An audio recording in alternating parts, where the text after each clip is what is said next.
சிவனின் வாகனமான நந்திதேவர் வரலாறு.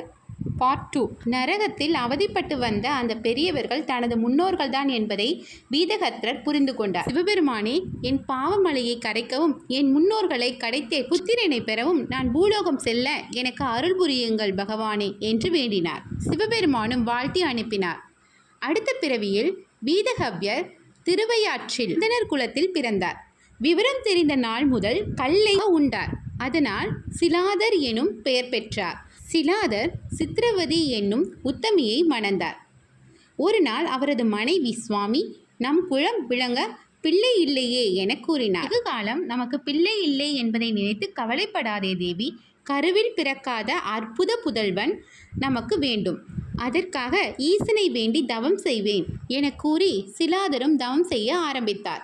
சிலாதரின் தவத்தை மெச்சி சிவபெருமான் தன்னை மறந்து அவருக்கு காட்சியளித்தார்.